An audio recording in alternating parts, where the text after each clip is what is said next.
Let's quickly set up a YouTube live stream using Streamlabs. And we begin on streamlabs.com. Just click download Streamlabs Desktop, download it and run the installer. And if it doesn't prompt you to log in, click on the person icon in the bottom left. And I'm going to recommend you log in with YouTube. You might have to allow permission, and after a few seconds, it should log you in. You'll probably have a blank display like this. First thing I'm going to do is right click the scene and choose rename. I've called mine gameplay scene, and we're going to show our display and camera, as well as of course the sound. I'll press done and let's show the display and camera. Under the sources, click the plus button.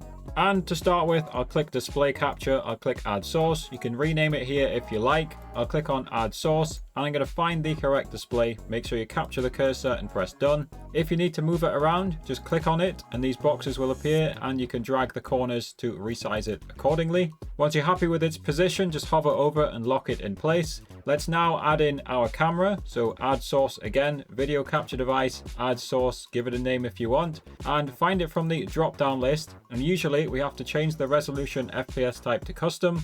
We want to put it in 1080p or higher, so resolution at minimum 1920 by 1080, FPS 30 or 60 if your camera has it. The rest of the settings are fine. Click close. I don't want it full screen, so I'm going to click on it and I'm going to drag the corners to resize it down. If you want to crop anything, for example, if I want just my green screen, you can hold Alt and drag these squares like that. If you want to center it perfectly, you can right click, transform and center it vertically. And once you're happy with the positioning, once again, just lock it in place. Let's add one last basic source. Let's add alerts. Click the plus button, click on alert box, click on add source, give it a name if you want and click add source. You can go through all these different options to customize it. You can also customize it on streamlabs.com/dashboard. The defaults should give you some great looking settings anyway. Once you're happy, press close and you can click on alert box and this shows where it appears. So you can drag it around and reposition it if you want. Once you're happy with where your alerts will appear, once again, just lock it in place. Now, of course, we're missing both input and output audio. So click on the settings cog in the bottom left, click onto audio. Underneath desktop audio device 1, I'll choose my Cloud 2 wireless headset. Underneath mic, I'll choose my quadcast microphone. Let's check the video settings. These look like great video settings. Let's check output as well. You can go between 6,000 and 10,000 bitrate. Anything higher, it's not necessary. Anything lower than 6,000, you might have a low quality stream.